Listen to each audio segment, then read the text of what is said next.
আপনার একটা মজার ঘটনা শুনে, সুন্দর একটা ঘটনা শুনে তো বুঝবেন ভালো। ইমাম হাসান রাদিয়াল্লাহু তাআলা আনহু কে বলেন তো? না কে, উনি কে? রাসূলুল্লাহ সাল্লাল্লাহু আলাইহি সাল্লামের ও হাসান হোসেনের নাম হোসেনের না, কলিজার টুকরা, কলিজার টুকরা। নবী সাল্লাল্লাহু আলাইহি ওয়াসাল্লামের কলিজার টুকরা ছিল হাসান হুসাইন, নাকি সবচেয়ে প্রিয়।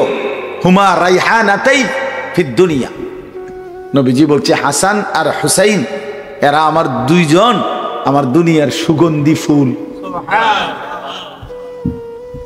হ্যাঁ, এরা আমার সুগন্ধি ফুল। আল্লাহ নবী সাল্লাল্লাহু আলাইহি সাল্লাম এই হাসান বড় নাতি ভীষণ আদর করতেন, ভীষণ আদর করতেন। হযরতে হাসান রাদিয়াল্লাহু তাআলা আনহুকে কোলে বসায়া মসজিদের মিম্বরে বসে বয়ান করতেন। এই হাসানকেই তিনি, যে আপনারা একটা ঘটনা শুনছেন যে শোনেন, কাঁধের উপরে চড়াইছেন, এই হাসানকে, বড়জনকে। তো এ অনেক আদর করতেন, অনেক আদর করতেন। রাসূলুল্লাহ সাল্লাল্লাহু আলাইহি সাল্লাম এই দুই কলিজার টুকরা নাতির ব্যাপারে বলছে সাইয়্যিদা শুব্বানে আহলিল জান্নাহ, জান্নাতের নওজওয়ানদের সর্দার, জান্নাতের নওজওয়ানদের সর্দার, যুবকদের সর্দার। এই হাসান রাদিয়াল্লাহু তাআলা আনহু এত প্রিয় ছিলেন নবীজির। আল্লাহ নবী সাল্লাল্লাহু আলাইহি সাল্লামকে উনাকে নবীজি উনাকে সৈয়দ বলতেন। হাসান সৈয়দ, আমার নাতি হাসান সর্দার, সর্দার। তো হযরত আলী রাদিয়াল্লাহু তাআলা আনহু ইসলামের চতুর্থ খলিফা ছিলেন, ওনার আব্বা। হযরত আলী রাদিয়াল্লাহু তাআলা আনহু যখন শাহাদাত বরণ করছেন, শহীদ হয়েছেন, 4.5 বছর মুসলমানদের খলিফা ছিলেন। 4.5 বছর পরে একদিন ফজরের নামাজের জন্য মসজিদে যাওয়ার সময় এক নাফরমান বেঈমান ওনাকে তরবারি দিয়ে আঘাত করছে রাস্তায়, পথিমধ্যে, মাঝপথে, ছদ্মবেশে। এই আঘাতে হযরত আলী রাদিয়াল্লাহু তাআলা আনহু শাহাদাত বরণ করছেন। তো আলী রাদিয়াল্লাহু তাআলা আনহুর শহীদ হওয়ার পরে মুসলমানরা তৎক্ষণাৎ খলিফা বানাইছে, পরবর্তী খলিফা এই বড় ছেলে হাসানকে। ইমাম হাসান মানে আলী রাদিয়াল্লাহু তাআলা বড় ছেলে, নবীজির বড় নাতিকে। 6 মাস হযরত হাসান রাদিয়াল্লাহু তাআলা আনহু ছিলেন মুসলমানদের খলিফা, আমিরুল মুমিনিন, মুসলমানদের খলিফা। তখন সিরিয়ার মধ্যে, মানে এই শাম দেশ, হযরত আমির মুআবিয়া রাদিয়াল্লাহু তাআলা আনহু, বিখ্যাত সাহাবী, উনি থাকতেন।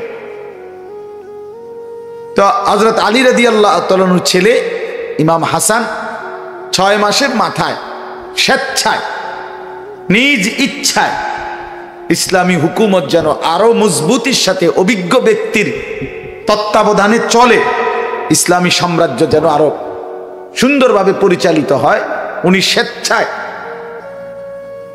নিজের স্বার্থ, নিজের প্রাপ্য হক, উনি তো খলিফা, ওনার প্রাপ্য হক ছেড়ে দিয়ে আল্লাহর জন্য, আল্লাহর সন্তুষ্টির জন্য হযরত মুআবিয়া রাদিয়াল্লাহু তাআলা আনহুর হাতে মুসলমানদের খেলাফত তুলে দিয়েছেন। বলছেন আমি স্বেচ্ছায় আপনার হাতে খেলাফত তুলে দিলাম। তো এখন খলিফা হইলেন কে? হযরত মুআবিয়া রাদিয়াল্লাহু তাআলা আনহু। হযরত হাসান স্বেচ্ছায় খেলাফত ইসলামী রাষ্ট্রের এটা ছেড়ে দিয়েছেন নিজের দিলের খুশি থেকে, স্বইচ্ছায় আল্লাহর জন্য ত্যাগ করছেন, নিজের স্বার্থ। আমরা কিতাবে পড়ছি, আমার কাছে একটা কিতাব আছে আরবি, মাওসুআতু আশরাতিস সাআ, কিতাবটা আমার শায়েখের কিতাব, আমার শায়েখ আল্লামা মুফতি মুশতাকুর নবী কাসেমি হুজুরের কিতাব। ওইটা আমি হুজুর তেনিয়া পড়ছিলাম, এখনো আমার কাছে আছে, ফিরিয়ে দেওয়ার ইচ্ছা আছে। তো এই জন্যই বলছি, আপনি যেটা কইবেন এই জন্য আগে বলে ফেলছি। তো কারণ উনি তো ওনার লোক, এই জন্য উনি পরে জানাইবে যে দিছে না বইটা, এই জন্য। তো এই জন্য বললাম, ওই কিতাবে পড়ছি এই কথাটা খুব সুন্দর, যে রাসূলুল্লাহ সাল্লাল্লাহু আলাইহি ওয়াসাল্লাম বলছেন, আপনারা সবাই জানেন, শেষ জামানায় গোটা পৃথিবীতে আল্লাহর দ্বীন প্রতিষ্ঠিত করার জন্য আল্লাহ তাআলার পক্ষ থেকে নবীজির ভবিষ্যৎবাণী আছে, একজন ইমাম আসবেন। সেই ইমামের নাম হলো ইমাম মাহদী। ঠিক না? শুনছেন না এটা আপনারা? এই ইমাম মাহদী, যিনি রাসূলুল্লাহ সাল্লাল্লাহু আলাইহি সাল্লামের নামে, ওনার নাম মুহাম্মদ, তো নবীজির বংশধারা থেকে উনি আসবেন। শেষ জামানায় তিনি সারা পৃথিবীতে আল্লাহর সৃষ্টি পুরাটার মধ্যে তিনি খেলাফত প্রতিষ্ঠা করবেন এবং সমগ্র পৃথিবী ইমানদারদের খলিফা হবেন তিনি। তো নবীজি সাল্লাল্লাহু আলাইহি সাল্লাম বলছেন, এই মাহদী শেষ জামানা, সে আমার বংশধারা থেকে আসবে। এখন এই যে আমার বংশধারা থেকে আসবে বলতে রাসূলুল্লাহ সাল্লাল্লাহু আলাইহি সাল্লামের ওই কিতাবের হাদিস উদ্ধৃত করে দেখাইছে। উনি বলছেন যে রাসূলুল্লাহ সাল্লাল্লাহু আলাইহি সাল্লামের এই বড় নাতি হাসান, যিনি এই ওনার বংশধারা থেকেই ইমাম মাহদী পৃথিবীতে আগমন করবেন। অর্থ কি? অর্থ হলো এই, উনি বুঝাইতে চাইছে যে দেখেন, ওই পূর্বপুরুষ কত আগে, মাহদী আসবে বহু পরে, আর উনারই পূর্বপুরুষ হলো হযরতে হাসান। উনি আল্লাহর জন্য নিজের প্রাপ্য হক খেলাফত ছেড়ে দিছে হযরতে মুআবিয়ার হাতে। মুসলিম রাষ্ট্রের জন্য ত্যাগ করা, কোনো কিছু ছেড়ে দেওয়া লজ্জার বিষয় না, শরমের বিষয় না, তিরস্কারের বিষয় না, উপহাসের কোনো বিষয় না, যদি আল্লাহর জন্য ছেড়ে দেয়। আপনাদের কাছে আমি এটা বুঝাইতে চাচ্ছি, আমরা প্রত্যেকেই এটা বোঝা উচিত। আমরা নিশ্চিত বাবা, স্বীকার করি আর না করি, আমাদেরকে এই দুনিয়া ছেড়ে দিতে হবে, আমরা এখান থেকে চলেই যেতে হবে। হাসলেও মরে যাবেন, কাঁদলেও মরে যাবেন, সুখে থাকলেও মরে যাবেন, দুঃখে থাকলেও মরে যাবেন। রাজপ্রাসাদের অট্টালিকার মানুষটাও মরে যাবে, জীর্ণ কুঠিরের লোকটাও মরে যাবে। যেহেতু মরেই যাবেন, যেহেতু আমরা চলেই যাব, অতএব নিজেদের কবর, আখিরাত, পরকালের জন্য আল্লাহর ওয়াস্তে গুনাহ ছেড়ে দেন। একটা টেলিভিশনে একটা চ্যানেল না, মনে 100টার উপরে চ্যানেল, আরো বেশি হয়। এই ভারতীয় অসভ্য চ্যানেল তো শত শত, ইন্ডিয়ান চ্যানেল কুরুচিপূর্ণ, যেখানে কোনো শিক্ষণীয় কিচ্ছু নেই, কিচ্ছু নেই। সবগুলো চ্যানেলের মূল মাকসাদ ইন্ডিয়ান, অসভ্যতা, নোংরামি, মানুষের মধ্যে অশ্লীলতা, আর কিছু আছে পারিবারিক অশান্তি কিভাবে তৈরি হয়, স্বামী স্ত্রীর ঝগড়া, শ্বশুর এবং বউয়ের ঝগড়া, দেবর ননদের সাথে ঝগড়া কেমনে, এই সব নিয়ে শেখানো হয় প্র্যাকটিক্যাল। তাইলে বাবা কি পরিমাণ গুনাহের আয়োজন।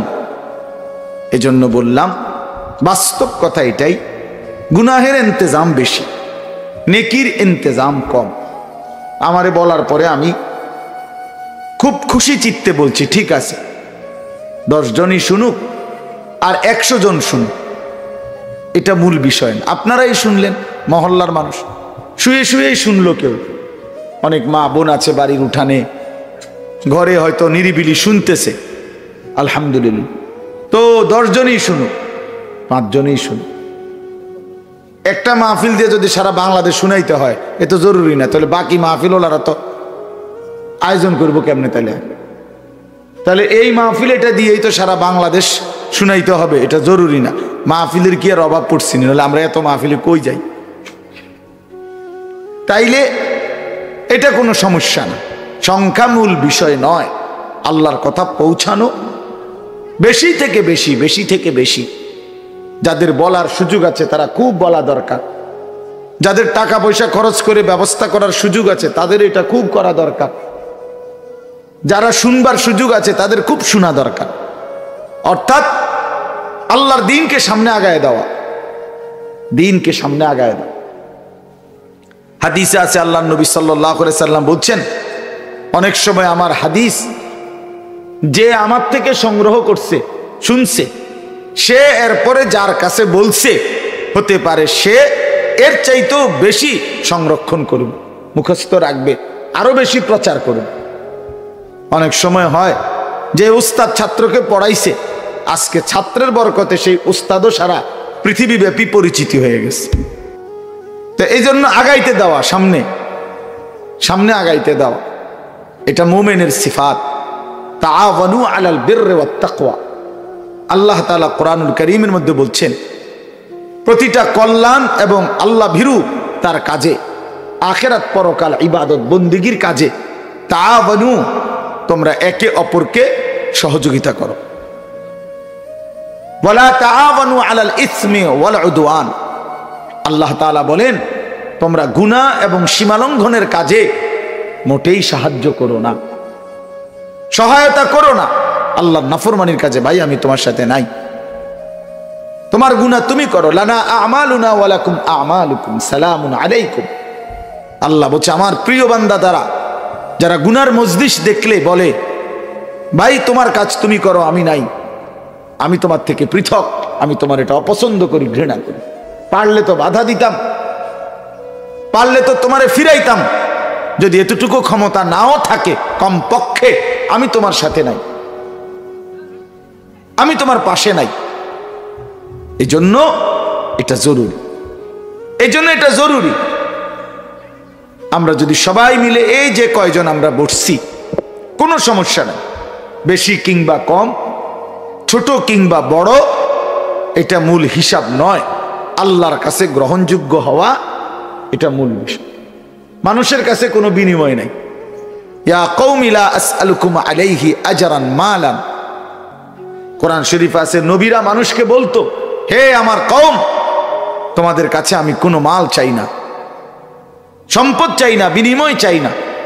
ইন আজরিয়া ইল্লা আলা রাব্বিল আলামিন। বিনিময় প্রত্যাশা করি শুধুই মহান আল্লাহ রাব্বুল আলামিনের কাছে, তিনি দিবেন বিনিময়। ইন্নামা নুতঈমুকুম লিওয়াজহিল্লাহ লা নুরিদু মিনকুম জাযাআন ওয়ালা শুকুরা। আল্লাহ তাআলা বলেন, আমার প্রিয় বান্দা সে বলে যে আল্লাহর সন্তুষ্টির জন্য তোমারে খাওয়াইছি, তোমার কাছ থেকে কোনো প্রতিদান কিংবা কৃতজ্ঞতাও চাই না, থ্যাংক ইউ কোন লাগবে না, যা ভালো হইছে, মজা হইছে, স্বাদ হইছে, একদূর বলারও দরকার নাই। সমস্ত কিছু আল্লাহর কাছ থেকে, আল্লাহর কাছ থেকে, শুধুই আল্লাহর কাছ থেকে। এই জন্য ইনশাআল্লাহ আলহামদুলিল্লাহ আমরা বলি, দোয়াও করেন, আমারও দোয়া, আমিও চাই এটা, এই আমাদের কুরাখাল এই মাদ্রাসার মাহফিল ধারাবাহিকভাবে ইনশাআল্লাহ এই 2 দিনের মাহফিল, 2 দিনের জন্যই আল্লাহ যেন কবুল করে নেয়, আল্লাহ যেন কায়েম করে দেয়। ওমা যালিকা আলাল্লাহি বিআজিজ। আল্লাহ তাআলার জন্য এটা কঠিন নয়, আল্লাহর জন্য এটা কঠিন, মোটেই কঠিন। আল্লাহ চাইলে এটা অসম্ভব না, আল্লাহ না চাইলে কিছুই সম্ভব না। আল্লাহ চাইলে সব হবে, আল্লাহ না চাইলে কিছুই হবে না। আল্লাহ চাইলে সব হয়, না চাইলে কিছুই হয় না। আল্লাহ যদি কারো নিরাপত্তা সরায় নেয়, তো পুরা দেশ নিয়ন্ত্রণে রাখলেও সে থাকতে পারে না। কথা বুঝছেন না? মূলত নিরাপত্তা মূলত দেয় কে? আল্লাহ। ওয়াজআলুকুম খুলাফা আল আরদ। এই কথাটা খুব খেয়াল রাখবে। কোরআন শরীফে আল্লাহ বলছে, বান্দা তোমাদেরকে আমার জমিনে আমার প্রতিনিধি হিসাবে, আমার বান্দা হিসাবে থাকার সুযোগ আমি দিয়েছি। আমি যদি না দেই, কারো বাপের ক্ষমতা নাই টিকে থাকা, টিকে থাকা। 54 বছর একটানা 54 বছর এই আরবের একটি দেশ, রাসূলুল্লাহ সাল্লাল্লাহু আলাইহি ওয়াসাল্লামের অগণিত ভবিষ্যৎবাণী হাদিস বরকতের এক দেশের নাম ছিল সিরিয়া, শাম দেশ। দীর্ঘ 54 বছর বাপ পুত 2 জন মিলে জালেম স্বৈর শাসক ফ্যাসিস্ট এই গাদ্দারে অসংখ্য অগণিত লক্ষ লক্ষ মুসলমানের রক্তে এই সিরিয়ার জমিন ভাসাইছে। কত লক্ষ মানুষকে অন্ধকার জেলখানায় আবদ্ধ করে রাখছে, আমাদের দেশের আয়না ঘরের মতো। বছরের পর বছর, বছরের পর বছর, শেষ পর্যন্ত একদিন থামায় না ওরা কথা কো ভাই, কিছু বলিয়েন না, কিছু ফালতু থাকবে মাইতেন না। রাত 11টা বাজে, যার আওয়াজ বন্ধ হয় না, তো আরো কথা কইব, বেচারা কথা বাকি রয়েছে, হে বলবে না, বলো হেদের কথা, এরা বলো, কোনো অসুবিধা না, আমার কোনো সমস্যা নাই মহিউদ্দিন ভাই, কোনো অসুবিধা না, আমি কিচ্ছু বললেন না, ওরা কথা বলো। তো এই জন্য বলি, এই 54 বছর ধরে এই জালেমরা, প্রথমে তার বাবা, তারপরে তার ছেলে, এই সিরিয়াতে আপনার জুলুমের রাজত্ব করে গেছিল। বিনিময়ে 54 বছর পরে এই 8 তারিখ, মাত্র 2 দিন হয়, এই জালেম পলাইছে। এই নতুন উইকেট পড়ছে, 2024 সাল উইকেট পড়ার বছর। ইতিমধ্যে আলহামদুলিল্লাহ 2 উইকেট পড়ে গেছে। বুঝেন নাই কথাটা? 5ই আগস্ট 1 উইকেট পড়ছে, আর এখন 8ই ডিসেম্বর 2য় উইকেট পড়ছে। ইনশাআল্লাহ খুব দ্রুতই আরো উইকেট পড়বে। এবারের উইকেট হইল ইসরায়েল, নেতানিয়াহু। ইনশাআল্লাহ এই গাদ্দার এই উইকেটও পড়ে যাবে ইনশাআল্লাহ। এবার বোলিং ভালো হয়েছে, এবছরের বোলিং কি হইতেছে, ভালো বোলিং হইতেছে। হ্যাঁ আলহামদুলিল্লাহ। ফাকুতিয়া দাবিরুল কওমিল্লাযীনা যালামু ওয়ালহামদুলিল্লাহি রাব্বিল আলামিন। আল্লাহ বলছে, আমি জালেমের লেজ সুদ্ধা, গোষ্ঠী সুদ্ধা কেটে দিলাম। সমস্ত প্রশংসা আমি আল্লাহর জন্য। কোরআন শরীফের আয়াত। এজন্য পাপী টিকে না, একক হোক আর সমষ্টিক হোক। কোন জালেম, কোন পাপী নাফরমান টিকে না। প্রজন্মের কোন এক জায়গায় আইসা সে আটকায় যাবে। বুঝেন নাই কথা? প্রজন্ম মানে হলো, হয় শুরু করছে বাফে জুলুম, তো ফুত হোক নাতি হোক, কোন এক সিঁড়িতে আইসা চূড়ান্ত অধপতন। জালেম টিকে না, অহংকারী টিকে না, পাপী টিকে না, আল্লাহর অবাধ্য ব্যক্তি টিকে না। একক হোক সামষ্টিক হোক, ব্যক্তি জীবনে হোক রাষ্ট্রীয় জীবনে হোক। ফেরাউন তার গোষ্ঠী সুদ্ধা, এরাও যেমন ডুবছে, আবার কারুন একা অহংকার জুলুম করছে, অন্যায় করছে, নাফরমানি করছে, সেও ডুবে গেছে, সেও ধ্বংস হয়ে গেছে। এজন্য আপনাদের কাছে অনুরোধ করছি, বাবা, আল্লাহর পথে থাকা, নিজের জিন্দেগি ভালোভাবে চালানো, এর মধ্যেই দুনিয়ারও কল্যাণ, আখিরাতেরও কল্যাণ। আল্লাহকে মানার মধ্যেই সুখ, আল্লাহর ইবাদতের মধ্যেই সুখ। কোনো গুনাহ এবং কোনো নাফরমানি মানুষকে কি দেয় না? নিরাপত্তা দেয় না। গুনাহ মানুষের আমান, নিরাপত্তা তুলে নেয়। আল্লাহ তাআলা কোরআনে বলছে, বান্দা আমি ওয়াদা দিলাম, ঈমান এবং নেক আমল ঠিক রাখবা, আমি আল্লাহ ওয়াদা দিলাম, ওয়ালা ইউবাদদিলান্নাহুম মিন বাদি খাউফিহিম আমনা, তোমাদের যাবতীয় ভয় পেরেশানির জায়গায় ঈমান এবং নেক আমলের বিনিময়ে আমনা মানে আমি আল্লাহ নিরাপত্তা দান করব। এটা আমার ওয়াদা। আমি আমার চোখে দেখছি এক জায়গায়, ওই বাড়ি সবচেয়ে বড় সুদখোরের বাড়ি ছিল। আজকে সেই বাড়িতে, পুরা বাড়িতে একটা মানুষ, একটা ঘর নাই, কতগুলো গাছ আছে আর কুত্তা ঘুমায়। আমার চোখে দেখছি কুকুর ঘুমায়। হারামখোরের বাড়ি। এই জন্য বাপ আপনাদেরকে বলি, নীরবে আপনারা এই কয়জন মানুষই মনে রাখেন, গুনাহ তৃপ্তি দেয় না, নিরাপত্তা দেয় না। আল্লাহর ইবাদত আপনার বংশধরকে যুগ যুগ ধরে টিকায় রাখবে। আল্লাহর জন্য কেউ ছেড়ে দেয় গুনাহ, নাফরমানি, এমনকি ন্যায্য হক যদি ছেড়ে দেয়, আল্লাহ তাআলা তাকে অথবা তার বংশধরকে এর চাইতে সর্বোত্তম উত্তম বিনিময় দান করে।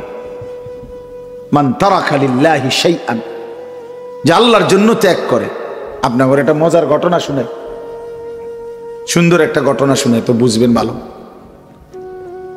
ইমাম হাসান রাদিয়াল্লাহু তাআলা আনহু কে বলেন তো? না কে, উনি কে? রাসূলুল্লাহ সাল্লাল্লাহু আলাইহি সাল্লামের ও হাসান হোসেনের নাম হোসেনের না, কলিজার টুকরা, কলিজার টুকরা। নবী সাল্লাল্লাহু আলাইহি ওয়াসাল্লামের কলিজার টুকরা ছিল হাসান হুসাইন, নাকি? সবচেয়ে প্রিয় হুমা রাইহানাতাই ফিদ দুনিয়া। নবীজি বলছে হাসান আর হুসাইন এরা আমার দুইজন, আমার দুনিয়ার সুগন্ধি ফুল। হ্যাঁ, এরা আমার সুগন্ধি ফুল। আল্লাহ নবী সাল্লাল্লাহু আলাইহি সাল্লাম এই হাসান বড় নাতি ভীষণ আদর করতেন, ভীষণ আদর করতেন।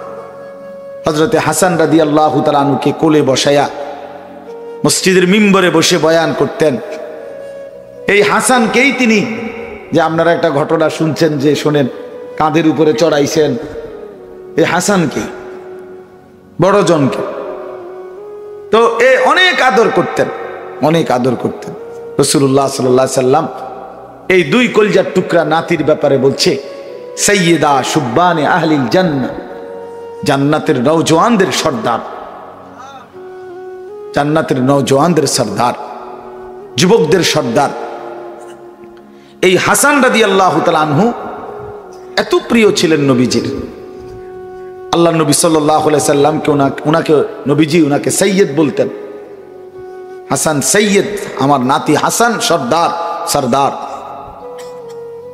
তো হযরত আলী রাদিয়াল্লাহু তাআলা আনহু ইসলামের চতুর্থ খলিফা ছিলেন, ওনার আব্বা।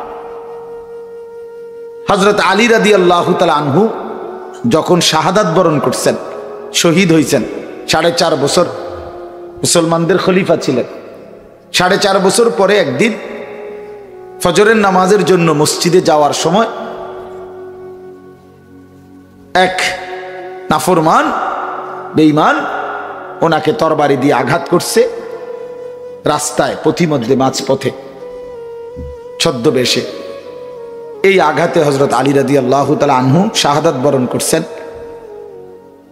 তো আলী রাদিয়াল্লাহু তাআলা আনহুর শহীদ হওয়ার পরে মুসলমানরা তৎক্ষণাৎ খলিফা বানাইছে, পরবর্তী খলিফা এই বড় ছেলে হাসানকে। ইমাম হাসান মানে আলী রাদিয়াল্লাহু তাআলা বড় ছেলে, নবীজির বড় নাতিকে। 6 মাস হযরত হাসান রাদিয়াল্লাহু তাআলা আনহু ছিলেন মুসলমানদের খলিফা, আমিরুল মুমিনিন, মুসলমানদের খলিফা। তখন সিরিয়ার মধ্যে, মানে এই শাম দেশ, হযরত আমির মুআবিয়া রাদিয়াল্লাহু তাআলা আনহু, বিখ্যাত সাহাবী, উনি থাকতেন। তো হযরত আলী রাদিয়াল্লাহু তাআলা আনহুর ছেলে ইমাম হাসান 6 মাসের মাথায় স্বেচ্ছায়, নিজ ইচ্ছায় ইসলামী হুকুমত যেন আরো মজবুতির সাথে অভিজ্ঞ ব্যক্তির তত্ত্বাবধানে চলে, ইসলামী সাম্রাজ্য যেন আরো সুন্দরভাবে পরিচালিত হয়, উনি স্বেচ্ছায় নিজের স্বার্থ, নিজের প্রাপ্য হক, উনি তো খলিফা, ওনার প্রাপ্য হক ছেড়ে দিয়ে আল্লাহর জন্য, আল্লাহর সন্তুষ্টির জন্য হযরত মুআবিয়া রাদিয়াল্লাহু তাআলা আনহুর হাতে মুসলমানদের খেলাফত তুলে দিয়েছেন। বলছেন আমি স্বেচ্ছায় আপনার হাতে খেলাফত তুলে দিলাম। তো এখন খলিফা হইলেন কে? হযরত মুআবিয়া রাদিয়াল্লাহু তাআলা আনহু। হযরত হাসান স্বেচ্ছায় খেলাফত ইসলামী রাষ্ট্রের এটা ছেড়ে দিয়েছেন নিজের দিলের খুশি থেকে, স্বইচ্ছায় আল্লাহর জন্য ত্যাগ করছেন, নিজের স্বার্থ। আমরা কিতাবে পড়ছি, আমার কাছে একটা কিতাব আছে আরবি, মাওসুআতু আশরাতিস সাআ, কিতাবটা আমার শায়েখের কিতাব। আমার শায়েখ আল্লামা মুফতি মুশতাকুর নবী কাসেমি হুজুরের কিতাব ওইটা, আমি হুজুর তেনিয়া পড়ছিলাম, এখনো আমার কাছে আছে, ফিরিয়ে দেওয়ার ইচ্ছা আছে। তো এই জন্যই বলছি, আপনি যেটা কইবেন এই জন্য আগে বলে ফেলছি। তো কারণ উনি তো ওনার লোক, এই জন্য উনি পরে জানাইবে যে দিছে না বইটা, এই জন্য। তো এই জন্য বললাম, ওই কিতাবে পড়ছি এই কথাটা খুব সুন্দর, যে রাসূলুল্লাহ সাল্লাল্লাহু আলাইহি ওয়াসাল্লাম বলছেন, আপনারা সবাই জানেন, শেষ জামানায় গোটা পৃথিবীতে আল্লাহর দ্বীন প্রতিষ্ঠিত করার জন্য আল্লাহ তাআলার পক্ষ থেকে নবীজির ভবিষ্যৎবাণী আছে, একজন ইমাম আসবেন। সেই ইমামের নাম হলো ইমাম মাহদী। ঠিক না? শুনছেন না এটা আপনারা? এই ইমাম মাহদী, যিনি রাসূলুল্লাহ সাল্লাল্লাহু আলাইহি সাল্লামের নামে, ওনার নাম মুহাম্মদ, তো নবীজির বংশধারা থেকে উনি আসবেন। শেষ জামানায় তিনি সারা পৃথিবীতে আল্লাহর সৃষ্টি পুরাটার মধ্যে তিনি খেলাফত প্রতিষ্ঠা করবেন এবং সমগ্র পৃথিবীর ইমানদারদের খলিফা হবেন তিনি। তো নবীজি সাল্লাল্লাহু আলাইহি সাল্লাম বলছেন, এই মাহদী শেষ জামানার, সে আমার বংশধারা থেকে আসবে। এখন এই যে আমার বংশধারা থেকে আসবে বলতে রাসূলুল্লাহ সাল্লাল্লাহু আলাইহি সাল্লামের ওই কিতাবের হাদিস উদ্ধৃত করে দেখাইছে। উনি বলছেন যে রাসূলুল্লাহ সাল্লাল্লাহু আলাইহি সাল্লামের এই বড় নাতি হাসান, যিনি, এই ওনার বংশধারা থেকেই ইমাম মাহদী পৃথিবীতে আগমন করবে। অর্থ কি? অর্থ হলো এই, উনি বুঝাইতে চাইছে যে দেখেন, ওই পূর্বপুরুষ কত আগে, মাহদী আসবে বহু পরে, আর উনারই পূর্বপুরুষ হলো হযরতে হাসান। উনি আল্লাহর জন্য নিজের প্রাপ্য হক খেলাফত ছেড়ে দিছে হযরতে মুআবিয়ার হাতে। মুসলিম রাষ্ট্রের জন্য ত্যাগ করা, কোনো কিছু ছেড়ে দেওয়া লজ্জার বিষয় না, শরমের বিষয় না, তিরস্কারের বিষয় না, উপহাসের কোনো বিষয় না, যদি আল্লাহর জন্য ছেড়ে দেয়। আপনাদের কাছে আমি এটা বুঝাইতে চাচ্ছি, আমরা প্রত্যেকেই এটা বোঝা উচিত।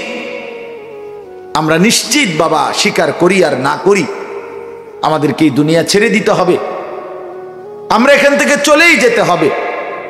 হাসলেও মরে যাবেন, কাঁদলেও মরে যাবেন, সুখে থাকলেও মরে যাবেন, দুঃখে থাকলেও মরে যাবেন। রাজপ্রাসাদের অট্টালিকার মানুষটাও মরে যাবে, জীর্ণ কুঠিরের লোকটাও মরে যাবে। যেহেতু মরেই যাবেন, যেহেতু আমরা চলেই যাব, অতএব নিজেদের কবর, আখিরাত, পরকালের জন্য আল্লাহর ওয়াস্তে গুনাহ ছেড়ে দেন, আল্লাহর নাফরমানি ছেড়ে দেন, আল্লাহর ইবাদতে অভ্যস্ত হন। এই কথাগুলো বলা, প্রতিনিয়ত আপনাদের কাছে শোনানো, এইটাই ঘুরে ঘুরে মাকসাদ। এই মাকসাদ, ঘুরে ঘুরে কোনো নতুন কথা নাই। আমরা তো এদিকে কত মাহফিলে ঘুরে ঘুরে আসি। আমি কয়দিন আগে মসজিদে বিষ্ণুপুর বয়ান করলাম, রোয়াচালা বয়ান করলাম, শ্রীকাইল বয়ান করলাম।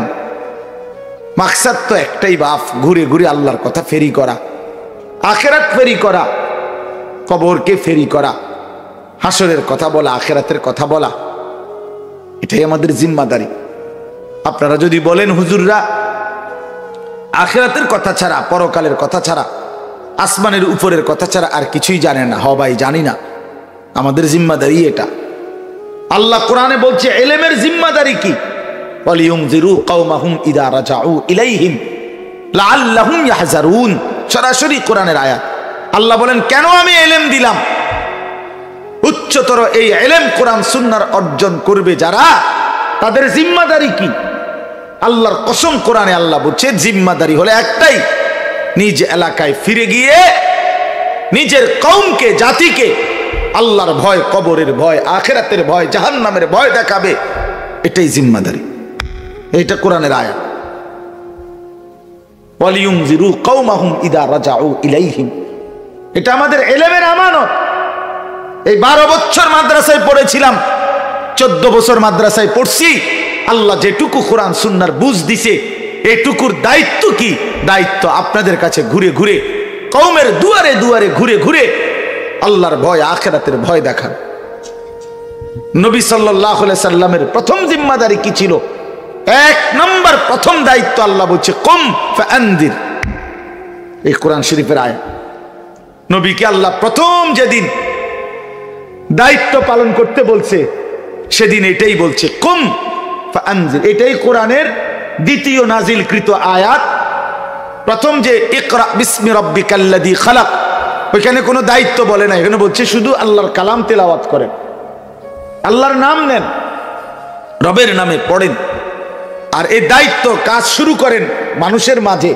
এটা বলতে গিয়ে আল্লাহ দ্বিতীয়বারে যখন কোরআন শরীফ দ্বিতীয়বারে নাজিল হইছে, এটাই বলছে আল্লাহ, কুম ফাআনজির ইয়া আইয়ুহাল মুদাসসির, হে বন্ধু যিনি আপনি তো চাদর গায়ে দিয়ে শুয়েলেন, কম্বল গা দিয়ে শুইলেন না বন্ধু, আপনাকে আমি কম্বল গায়ে দিয়ে শুয়ে থাকবার জন্য বানাই নাই, আপনাকে আমি চাদর ঢেকে শুয়ে থাকবার জন্য বানাই নাই বন্ধু, আপনি ওঠেন, কুম ফাআনজির।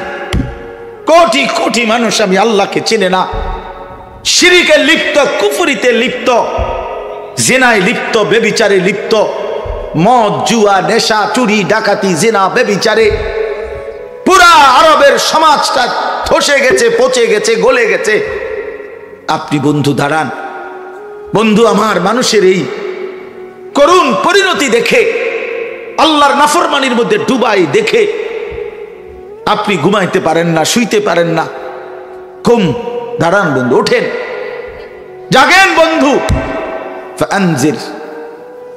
আর আপনি আল্লাহর ভয় দেখান, জাহান্নামের ভয় দেখান, কবরের ভয় দেখান, পরকালের ভয় দেখান।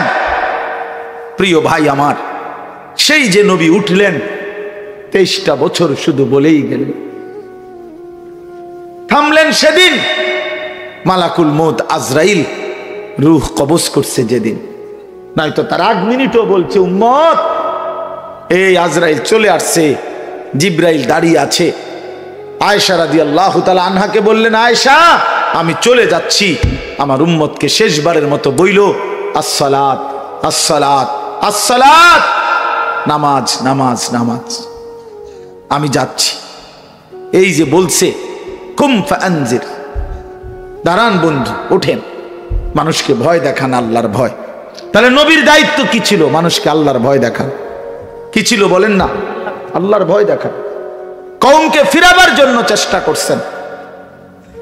এই ফিকিরে, এই মাহফিল, এই ফিকিরে আমি এই কথাটা মূলত বুঝাইতে চাইছিলাম। এই মানসিকতা নিয়ে এই মাহফিল, এই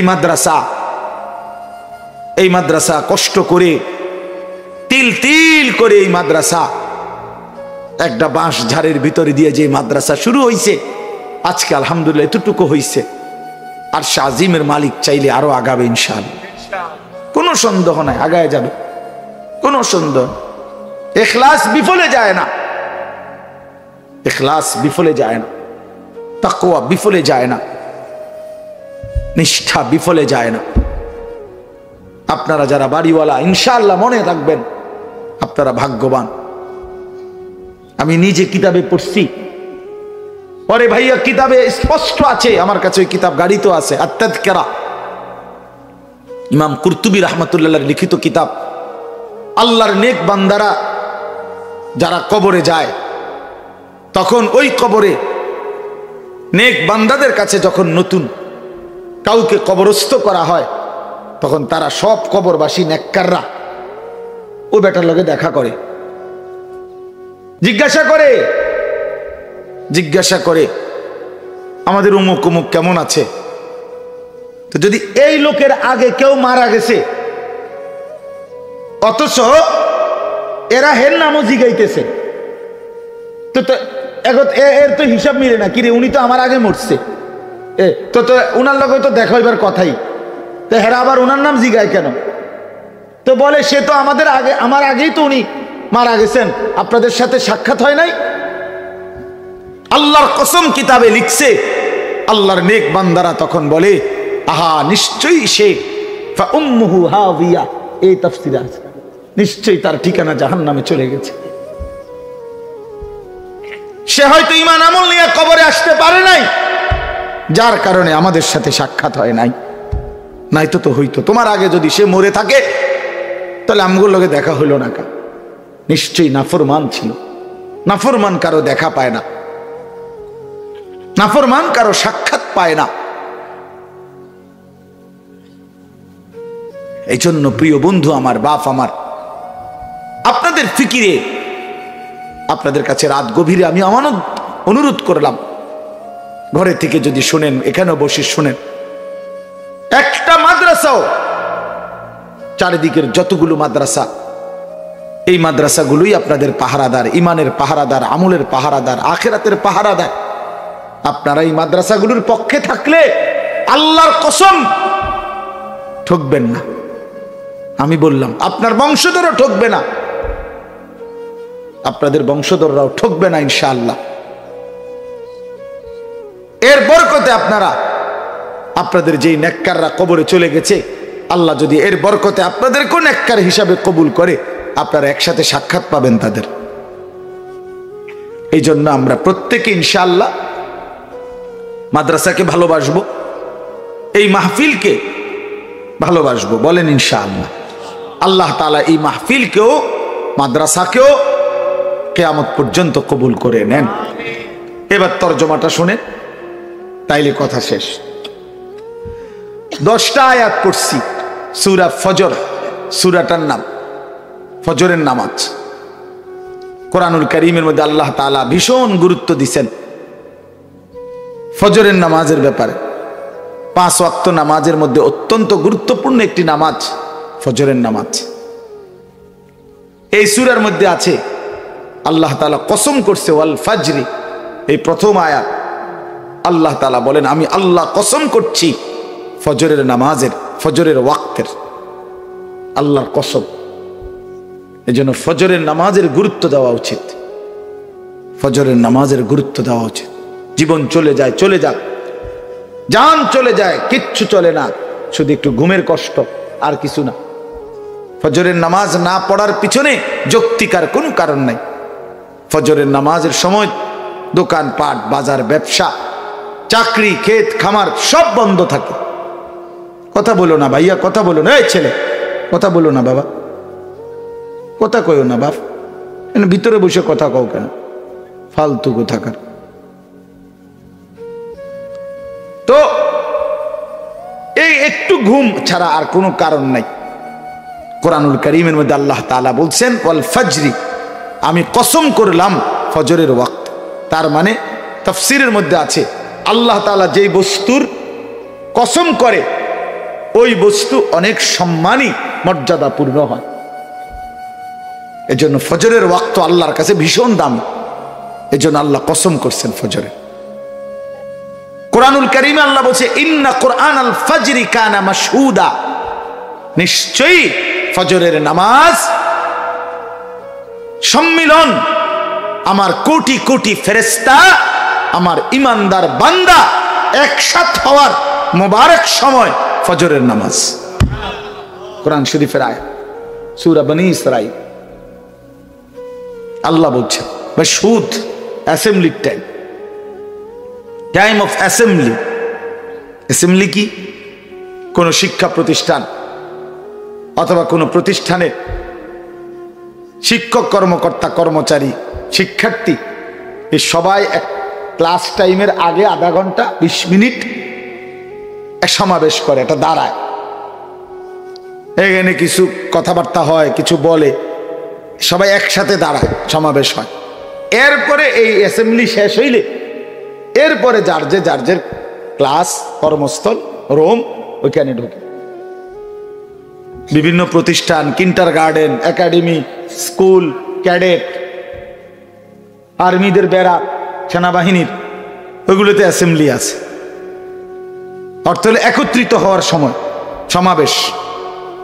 তো আল্লাহ তাআলা বলছেন ফজরের নামাজ সমাবেশের সময়। কি সমাবেশ হয়? নবী সাল্লাল্লাহু আলাইহি ওয়াসাল্লাম বলেন তাজতামিউ মালাইকাতুল লাইলি ওয়া মালাইকাতুন নাহার ফিল ফজর। সারা রাত যত ফেরেশতা কোটি কোটি আল্লাহর জমিনে পাহারা দেয়, এবং সারা দিন যারা আল্লাহর জমিনে পাহারা দেয়, এই দুই দল ফেরেশতা ফজরের নামাজে একত্র হয়। রাতের ফেরেশতারাও ফজর পড়ে, সকালে যারা ডিউটি করবে তারাও ফজরের নামাজে আইসা জামাত ধরে। মানে সারা রাত ডিউটি দিয়া একদল ফেরেশতা আসমানে ফিরে যায় সকালে, আরেক দল আসমান থেকে নাইমা ডিউটি দেওয়ার জন্য ফজরের ওয়াক্তে আসে। তো যেই দল ফিরে যায় তারাও ফজরের জামাত পইরা যায়, যেই দল ডিউটি দিতে আসে তারাও আইসা ফজরের জামাতে উপস্থিত হয়, আর ইমানদার বান্দারাও আসে। তো আল্লাহ তাআলা বলেন ফজরের ওয়াক্ত আমার ফেরেশতা এবং আমার বান্দার সমাবেশের টাইম। আচ্ছা আমি একটা জিনিস বুঝছি, আমি তো বুঝছেন না, এটা না বুঝলে কইতাম। এটা আমি বুঝছি যে আল্লাহ বলছে ফজরের ওয়াক্তে সমাবেশের সময় আমার ফেরেশতা এবং আমার বান্দা একত্র হয়। তার মানে ফজরের নামাজে যে অনুপস্থিত তোর মতো ফালতুরে আল্লাহ তাআলা বান্দাও ধরে না, তোরে গনেও না বেটা, তোরে হিসাবেও ধরে না, তোরে বেটা হিসাবেও ধরে না বেটা। যা বেটা তুই এমনি ভাত দুটা খাওয়ানোর দরকার, খা বেটা বেকুব বেটা। বান্দার কাতারে আলাদা, আমার অ্যাসেম্বলির টাইমে যারা থাকতে হয়, সমাবেশের টাইমে যারা থাকতে হয়, তোরে আমি সেই গণাত ধরলাম না। বাকি এমনি ভাত তরকারি খাওয়াই যাবো বেটা, হিতান আটকাইতাম না, যা খানা খাইস সমস্যা নাই, কিন্তু কার্ড নাই আর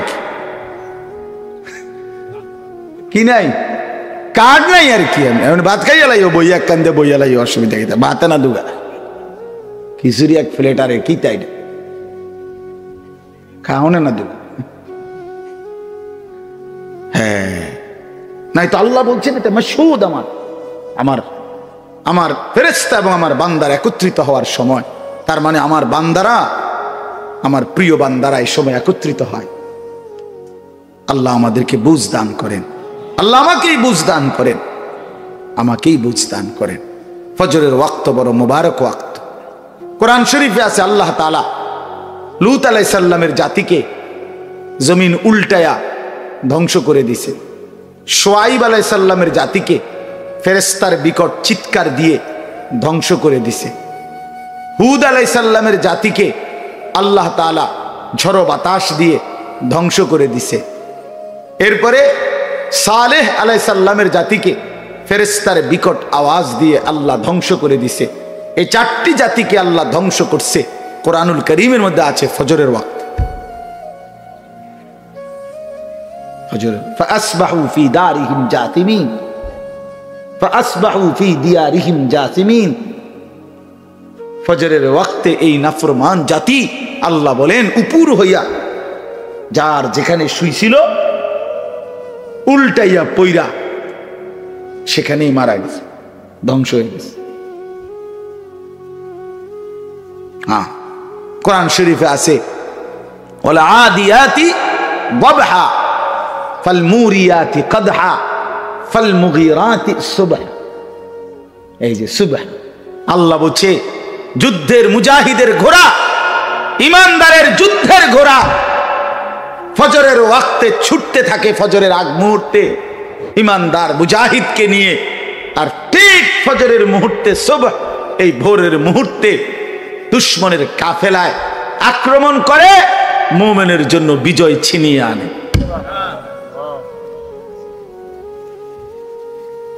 এজন্য ফজরের ওয়াক্তে ইমানদারের বিজয় হয়।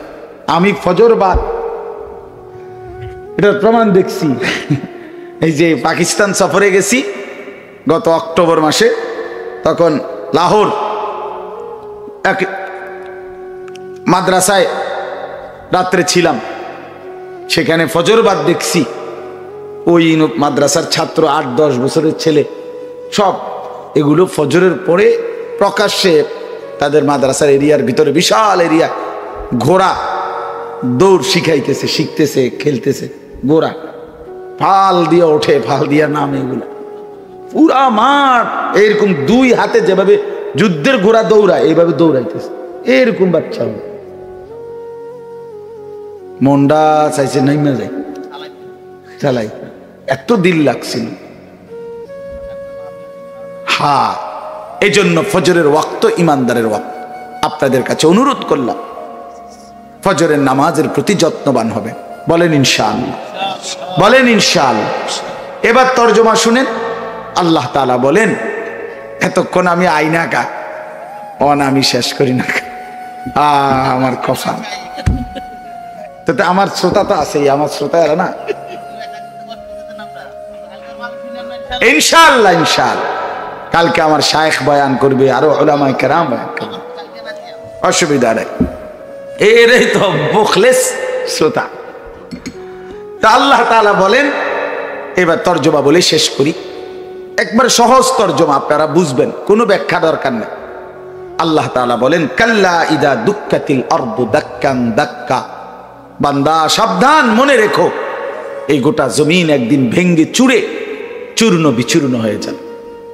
পাথর যেভাবে ভাঙ্গা ফেলে চূর্ণ বিচূর্ণ হয়ে যায়, আল্লাহ তাআলা বলে গোটা কায়নাত একদিন চূর্ণ বিচূর্ণ হয়ে যাবে। এই আসমান জমিন চন্দ্র সূর্য গোটা কায়নাত একদিন শেষ হবে, তুমিও থাকবা না, দুনিয়াও থাকবে না। হাসরের মাঠ কায়েম হবে, ওয়া রাব্বুকা, আর তোমার রব আল্লাহ হাসরের মাঠে উপস্থিত হবেন। সুবহানাল্লাহ। ওয়াল মালাকু সাফফান সাফফা, এবং কোটি কোটি ফেরেশতা সারিবদ্ধভাবে দাঁড়াবে। আচ্ছা, আপনি 1 মিনিট আগে কল্পনা করেন যে হাসরের মাঠ কায়েম হইছে, আদম থেকে ইসরাফিলের ফু পর্যন্ত সমস্ত মানুষ দাঁড়িয়ে আছে। মহান আল্লাহ পাক রব্বুল আলামিন হাসরের মাঠে কুদরতি ভাবে উপস্থিত হয়েছেন। কেমনে সেটা আল্লাহই জানেন। কামা ইয়ালিকু বিশানিহি, আল্লাহ পাক তার শান অনুপাতে কোটি কোটি ফেরেশতা চারপাশে সারিবদ্ধভাবে দাঁড়িয়ে আছে। এটা হাসরের মাঠ। আল্লাহ বলেন, ওয়াজিআ ইয়াউমা ইদিন বিজাহান্নাম, ঠিক এই অবস্থায় সবাই চুপ, মহান আল্লাহ পাক উপস্থিত, ফেরেশতারা চারদিকে দাঁড়িয়ে আছে লাইন ধরে সারিবদ্ধভাবে, আর কোটি কোটি বনি আদম হাসরের ময়দানে দাঁড়িয়ে আছে। লা ইয়াতাকাল্লামুন, কারো জবানে একটা শব্দ নাই, একটা আওয়াজ নাই, চুপ, একদম চুপ, পিন পতন নীরবতা। আল্লাহ বলেন, ওয়াজিআ ইয়াউমা ইদিন বিজাহান্নাম, ঠিক এই টাইমে আল্লাহর ফেরেশতারা জাহান্নামকে টেনে হাসরের ময়দানে এনে দাঁড় করাবে। যখন এনে দাঁড় করাবে হাসরের ময়দানে, যখন জাহান্নামকে টেনে আনবে, জাহান্নাম একটা বিকট, তীব্র বিকট চিৎকার দিবে, আওয়াজ করবে, গর্জন বের হবে। আল্লাহর কসম, হাদিসে আছে, এই আওয়াজ জাহান্নামের দিকে যখন তাকায়া শুনবে, এই পুরা হাসরের ময়দানের সমস্ত মানুষ তখন চিৎকার দিয়ে এই প্রথম মুখ খুলবে, জবান দিয়ে কথা বের হবে, এক চিৎকারে সবাই বলবে, ইয়া রব্বি নফসি নফসি, ইয়া রব্বি নফসি নফসি, এই মাওলা আমারে বাঁচান, আমারে বাঁচান, জাহান্নাম থেকে বাঁচান। ইয়াউমা ইদিন ইয়াতাযাক্কারুল ইনসান, আল্লাহ বলেন প্রতিটা নাফরমান পাপী তখন তার পুরা জিন্দেগি দুনিয়ার সবটা তার মনে পড়বে, আহা কি করলাম। ওয়া আন্না লাহু যিকরা, আল্লাহ বলে কিন্তু সেদিন মনে পড়ে কি লাভ হবে, কি লাভ হবে বান্দা। ইয়াকুলু ইয়া লাইতানি কদ্দামতু লিহায়াতি, প্রতিটা নাফরমান আফসোস করে বলবে, হায় দুনিয়ার হায়াত থাকতে আমি যদি আজকের এই আখিরাতের জন্য কিছু পাঠাইতাম কত না ভালো হতো। হায় আমার তো সুযোগ ছিল, আমার শরীর ছিল, নামাজ পড়তে পারতাম, আমার টাকা ছিল, আল্লাহর রাস্তায় দান করতে পারতাম, আমার তো যোগ শক্তি ছিল, আমার তো ক্ষমতা ছিল, আমার স্ত্রী ছেলেকে নামাজ পড়াইতে পারতাম, কেন করলাম না? কেন হালাল খাইলাম না? কেন হারাম ছাড়লাম না? কেন নাফরমানি করলাম? এই আফসোস করবে, আফসোস করবে।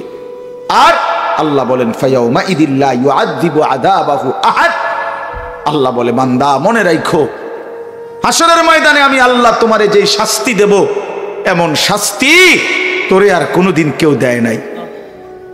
তোরে এমন মারা মারব, হ্যাঁ কোরআনের আয়াত। আল্লাহ বলছে, বেঈমান তোরে আমি এমন মারা মারমু যেরম মার তোরে আর কেউ মারে নাই।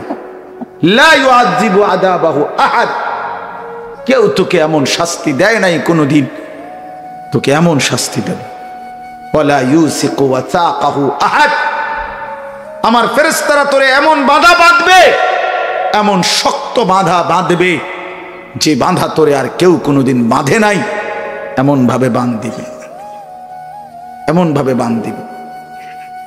আল্লাহ তাআলা বলেন এমন ভাবে বাঁধ, অর্থাৎ তুমি নাফরমানকে আমি আল্লাহ বেঁধে, আমরা এটা তো বলেই কথা, বাইন্দা ফিটমু তোরে বাচ্চা বলে না এটা মানুষ, যে তোরে বাইন্দা ফিটমু বেড়া, এই আল্লাহ বলছে তোরে বাইন্দা ফিটু, ইন্নাহা আলাইহিম মুসাদা ফি আমাদিন মুমাদ্দাদ, তোরে বাইন্দা ফিটু, কুড়িত বান্দা, তারপরে তোরে ফিটু। হ্যাঁ হ্যাঁ, আল্লাহ তাআলা বলছে নাফরমান বান্দা তুমি কষ্ট পাইবা। অতএব বন্ধু, এই অংশে আল্লাহ তাআলা আমাদেরকে এটাই বলছে যে অচিরেই কিয়ামত হবে, হাসরের মাঠ কায়েম হবে, তুমি নাফরমান কষ্ট পাবে। অতএব আজকে দুনিয়া থেকে কাল্লা লাউ তা'লামুনা ইলমাল ইয়াকিন, আজকে যদি কোরআন থেকে শুনে, রাসূলের হাদিস থেকে শুনে গুনাহ ছেড়ে দিতা, আমি আল্লাহর কথা ভয় করতা, কবর ভয় করতা, আখিরাত ভালো হতো, তাহলে আমলের সুযোগ পাইতা। এই জন্য দয়া করে চলেন রাত গভীরে নিয়ত করি যে আল্লাহর নাফরমানি ছেড়ে দেব। বলেন ইনশাআল্লাহ, বলেন হিম্মত করেন ইনশাআল্লাহ। এই শেষ আল্লাহ বলেন ইয়া আইয়াতুহান নাফসুল মুতমাইন্নাহ। এটা হলো আগে 1 মিনিট বুঝাইতে হইবে, 1 মিনিট। আমার ছোট ভাই, আমার মেজো ভাই, আমার ইমিডিয়েটলি বড় ভাই, মনে করেন আমার মনে আছে ছোটবেলায় ছাত্র জীবনে প্রাইমারি স্কুলে পড়তে আমার আব্বা খুব রাগী মানুষ ছিল, খুব রাগী ছিল আমার আব্বা। তা আমার আব্বা যদি কোনো কারণে লাঠি নিত মেজো ভাইরে, বড় ভাইরে কাউরে মারার জন্য, তো থেবড়ারে যত হয়তো দৌড়ছে মারবো, তা আমি হয়তো দূরের থেকে শিক্ষা দিয়ে তা আব্বা কইতো না না তোরে তো, আরে আব্বা তোরে না, তোরে না, তোরে না আব্বু তোমারে না, তোরে তো আমি মারবো না, তোরে তো কিছু কই নাই, তুই কে রুম শিক্ষা দে, ভয় পাইতাম। তো আল্লাহ তাআলা বলে ইয়া আইয়াতুহান নাফসুল মুতমাইন্নাহ, আল্লাহর ইমানদার বান্দা, নেককার বান্দা, প্রিয় বান্দারা, যাদের দিল প্রশান্ত, ইমানদার, নেককার, যারা আল্লাহ তাআলা ইবাদতে অভ্যস্ত ছিল, আল্লাহ তাআলা তাদেরকে আবার ডাক দিয়া বলবে বান্দা তোমরা চাই ওই পিড়াপিড়ি দেখা, এই যে বান্দা বান্দা দেখা ঘাবড়াইও না, এই মন খারাপ করো না, টেনশন করো না, তোমরা এই পিড়া টিড়ে দেখে ভয় পাইও না, এগুলা পিড়া হবে, এখানে এখানে বাঁধা হবে, পিড়া হবে, টাঙ্গাইয়া পিড়া হবে, তোমরা টেনশন করো না। ইরজিই ইলা রাব্বিক, তোমরা নিশ্চিন্ত ইমানদার, 40 বছর গোলামি করছো আমার, এই বান্দা রাত গভীরে আমারে সেজদা দিছো, আমার জন্য দুনিয়া ছাড়ছো, আমার জন্য গুনাহ ছেড়েছিলা, আমি সব মনে রাখছি বান্দা, আজ তুমি আমার কাছে আসো, এদিকে আসো, তুমি এদিকে আসো, ওইদিকে যা হয় হোক, তুমি আমার বান্দা, এদিকে ইরজিই ইলা রাব্বিক, তুমি তোমার মাওলার কাছে আসো, রাদিয়াতাম মারদিয়া, তুমি কোনো টেনশন করবা না বান্দা, আমিও তোমার উপরে খুশি, তুমিও আমার উপরে খুশি, আমি ইহা সে তুম ওহা সে, আমিও খুশি তুমিও খুশি, কোনো টেনশন করো না। ফাদখুলি ফি ইবাদি, ওদিকে তাকায় দেখো আমার অনেক প্রিয় বান্দা আছে, এমন নেককার ইমানদার, জান্নাতে যাওয়ার জন্য ওয়েটিং এ আছে, দাঁড়ায় আছে, একটু পরে ঢুকবে, একটু পরে ওরা রেডি হয়েছে, সবাই এনে একসাথে হয়েছে, তুমি তাদের সাথে গিয়া মেশো, ওয়াদখুলি জান্নাতি, আমার জান্নাতে ঢোক। তাফসীরে একটা দারুণ কথা লিখছে, এটা কইয়ে শেষ, কালকের ওয়াজের জন্য আজকে শেষ। ওয়াদখুলি জান্নাতি, ওফ, মালিক বলছে, তাফসীরে লিখছে, এই ইমানদার বান্দারা হাসরের ময়দানে যখন শুনবে কথা, এটা এই শব্দটা আল্লাহ যখন বলবে ওয়াদখুলি জান্নাতি, আমার জান্নাতে ঢোকো, আমার জান্নাত, আল্লাহ যখন এটা বলবে, তাফসীরে লিখছে আল্লাহর কসম, ইমানদার বান্দা বলবে আমি সব পাইয়া গেলাম, খুশিতে আনন্দে আত্মহারা হয়ে যাবে যে আল্লাহ বলতেছে এটা আমার জান্নাত, আমার ঘরে ঢোকো, আও, এটা আমার। আল্লাহ যখন বলে ফেলবে এটা আমার জান্নাত, এটার ভিতরে কি অবস্থা হবে, এটার ভিতরে কি সুন্দর হবে, এটা কি ধরনের, কি আশ্চর্যতম হবে, সুবহানাল্লাহ। এজন্য ওয়াদখুলি জান্নাতি হলো বান্দার প্রতি আল্লাহর সন্তুষ্টির, যাকে আল্লাহ জান্নাত দিবে তার প্রতি আল্লাহর সন্তুষ্টির চূড়ান্ত একটা শব্দ এটা, এই জান্নাতি, এটা যে আমার জান্নাতে ঢোকো, এমনি তো কইতে পারতো যে জান্নাতে ঢোকো, কথা বুঝছেন না? নূর আলম ভাই। কিন্তু কি বললো যে আমার ভাই আমরা অনেক সময় বলি, যেমন এই দোস্তরা আমি একটু আগে জিগাইছি, ভাই আমারে ফোন দিছে নূর আলম ভাই যে আপনি কুড়াখাল, তা আমি বললাম আপনি কি আমার গাড়িতে নিয়ে যাবেন? আপনি নিলে তো আমি যাবো। এই যে আমি বললাম, তো সে তো খুশি হয়েছে দিল দিয়ে যে ভাই আমারে কইছে যে আমার গাড়িতে যাবেন। এটা বললে খুশি হবে না সে? সে যদি বলে আপনি আমার গাড়িতে যাবেন, তো আল্লাহ তাআলা বলে বান্দা তুমি ঘাবড়াইও না, তুমি না আমার, তুমি আমার জান্নাতে ঢুকো। ওয়াদখুলি জান্নাতি ওয়াদখুলি জান্নাহ, আমি কয়েকবার পড়ছি মিয়া তাফসীর, এটা পড়ে আমার তো খুব ভালো লাগছে। ওয়াদখুলি জান্নাতি, আমার জান্নাতে ঢুকো। সেটা কতটা মজাদার হবে যে আমি আমার মালিকের জান্নাতে ঢুকতেছি। আল্লাহ তাআলা আমাদের সবাইকে তৌফিক দেন, কবুল করেন। এই মাদ্রাসা ইসলামিয়া দারুল উলুম কুড়াখাল আল্লাহ তাআলা কবুল করে নেন। আজকের মাহফিল আল্লাহ বরকত দেন। আগামীকালকের মাহফিল শুনবেন তো ইনশাআল্লাহ। আল্লাহ তাআলা আপনাদেরকে তৌফিক দান করেন। আগামীকাল আমার শায়েখ বয়ান করবেন। আগামী শনিবার 14ই ডিসেম্বর আমার যে মাদ্রাসা ক্যান্টনমেন্ট ময়নামতি সাহেবের বাজার, সেখানে বার্ষিক মাহফিল 14ই ডিসেম্বর আপনার শনিবার। এই শনিবারে আল্লামা খালেদ সাইফুল্লাহ আইয়ুবী সাহেব আসরের নামাজের পরে বয়ান করবেন ইনশাআল্লাহ। আল্লামা আব্দুল বাসেত খান সিরাজি ঢাকার অনেক বড় আলেম, উনিও ইনশাআল্লাহ মাগরিব বাদ বয়ান করবেন। এশার নামাজের পরে আমার শায়েখ আরিফ বিল্লাহ আল্লামা মুফতি মুশতাকুন নবী কাসিমি তিনি বয়ান করবেন। এবং এরপরে ইনশাআল্লাহ আল্লাহ চাহে তো হেফাজতে ইসলাম বাংলাদেশের মহাসচিব, আমাদের গোটা বাংলাদেশের মুরব্বী আল্লামা শায়েখ সাজিদুর রহমান হযরত দামাত বারাকাতুহুম তিনি বয়ান করবেন, দোয়া করবেন। আরো অনেক উলামায়ে কেরাম আসবেন ইনশাআল্লাহ। আপনাদের দাওয়াত, আপনারা সবাই যাওয়ার চেষ্টা করুন। মাশাআল্লাহ, আমাদের বিষ্ণুপুর বাজার থেকে এই শনিবারে 2টার সময় বাস ছাড়বে। ওই যাইতে কে পারবো, বেশিক্ষণ লাগবে না। এখন দেবিদ্দার কোম্পানি জ্যাম কম একটু, ইনশাআল্লাহ আল্লাহ দয়া করলে পৌঁছে যাবে। আল্লাহ আপনাদের সবাইকে ভালো রাখেন। আগামীকালকের মাহফিলও সবাই দলে দলে আসবেন। আল্লাহ কবুল করে নেন।